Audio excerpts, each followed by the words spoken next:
आपने देखा होगा कि चाहे हिंदी हो चाहे अंग्रेजी हो, शुरुआत का जो पाठ होता है वो प्रार्थना से संबंधित होता है ना। तो प्रेयर का मतलब क्या होता है? प्रार्थना। क्या होता है? प्रार्थना। हिंदी में इसको कहते हैं प्रार्थना। क्या कहते हैं? प्रार्थना। तो यहाँ पर बहुत ही अच्छी अंग्रेजी की एक प्रार्थना दी गई है और इस प्रार्थना में आप देखोगे तो भगवान को धन्यवाद दिया गया है। क्या दिया गया है? धन्यवाद। धन्यवाद दिया गया है। ठीक है।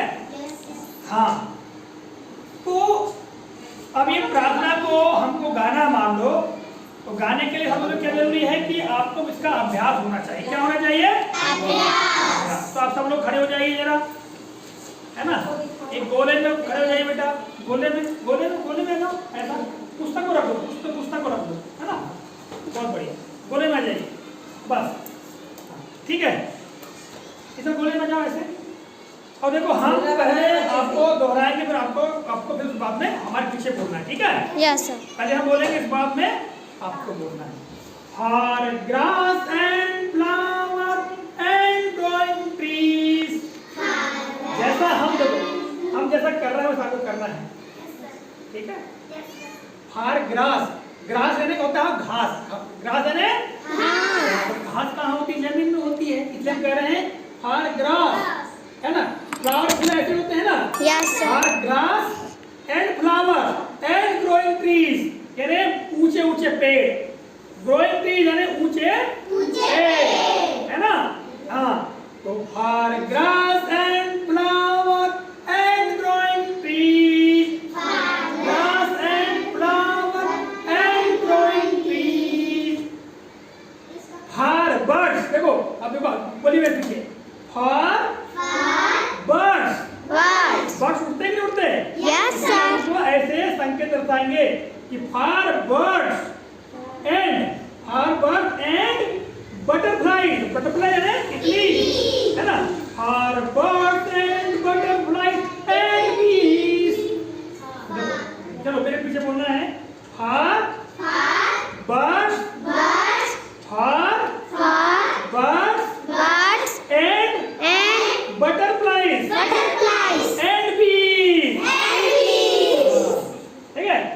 For birds and butterflies and बीज।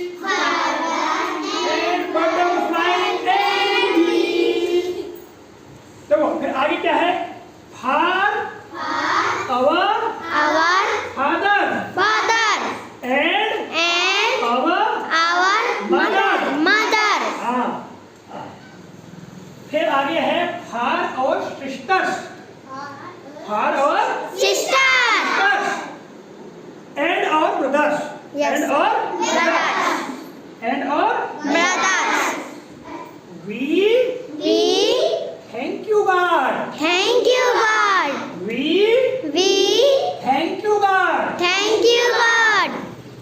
अब इसका आप समझ लो। For grass and flowers and growing trees. For का मतलब होता है के लिए। क्या होता है? फॉर का मतलब के लिए। ठीक है? तो बच्चों अब हम क्या समझते हैं? अर्थ। क्या समझते हैं?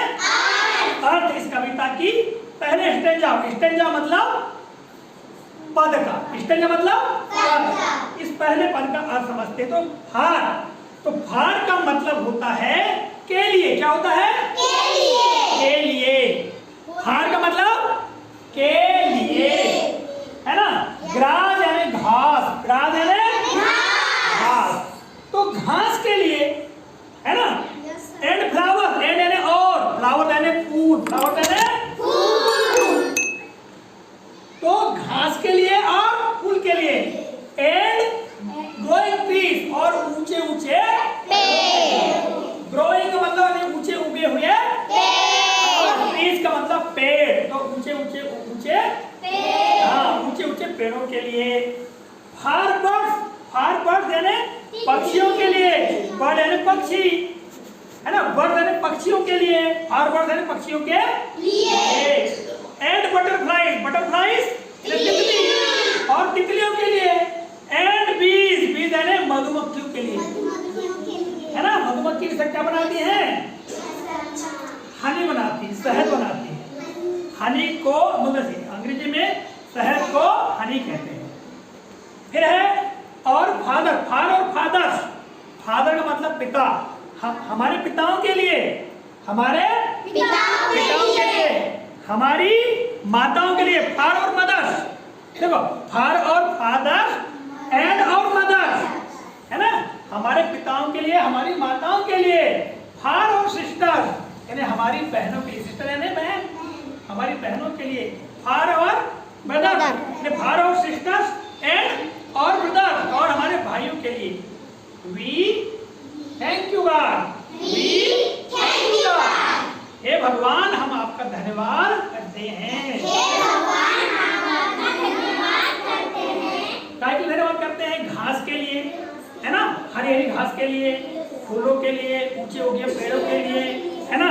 फिर पक्षियों के लिए, तितलियों के लिए, मधुमक्खियों के लिए, हमारे माता और पिता के लिए, हमारे भाई और बहन के लिए, जो आपने हमको ये सब दिया है, इसलिए हे ईश्वर, हे भगवान हम आपको धन्यवाद देते हैं।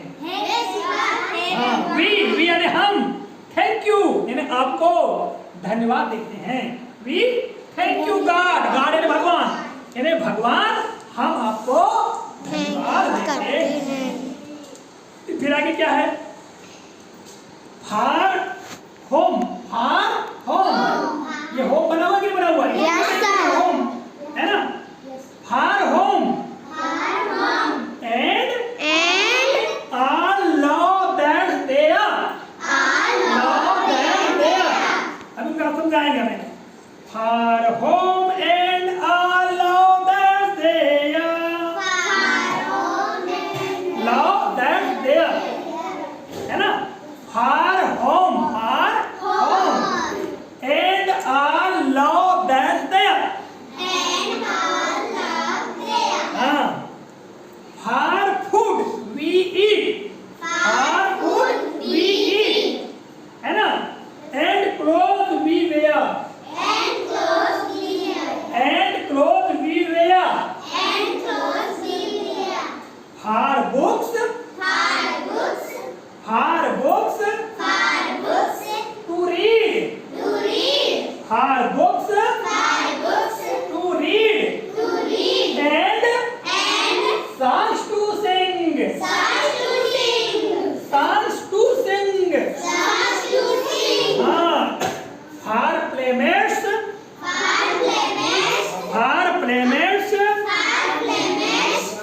and everything, है ना? We thank you God, we thank you God। अब इसका समझ लो, होम का मतलब घर, है ना? फार होम यानी घर के लिए, and love that there, and love that there, और उसमें जो सब लोग प्यार से रहते हैं, है ना? उस घर में जो प्यार है, उस घर में जो प्यार बना हुआ है घर के लिए, और उस घर में जो प्यार बना हुआ है उस प्यार के लिए। फार फूड, फूड यानी भोजन, भोजन के लिए, है ना? वी ईट जो हम खाते हैं, भोजन जो हम खाते हैं उसके लिए, और क्लोथ यानी कपड़े जो हम पहनते हैं उसके लिए। फार बुक्स ये पुस्तक है, पुस्तकों के लिए जो हम पढ़ते हैं, है ना? और सॉन्ग्स यानी गीत जिनको हम गाते हैं, है ना? फार प्लेमेट्स यानी हमारे जो संगी साथी है जिनके साथ खेलते हैं, है ना? हमारे संगी साथियों के लिए, और भगवान ने इस संसार में जो कुछ भी हमको जीवन जीने के लिए दिया है उस सब के लिए वी थैंक यू गॉड, हम आपको धन्यवाद देते हैं।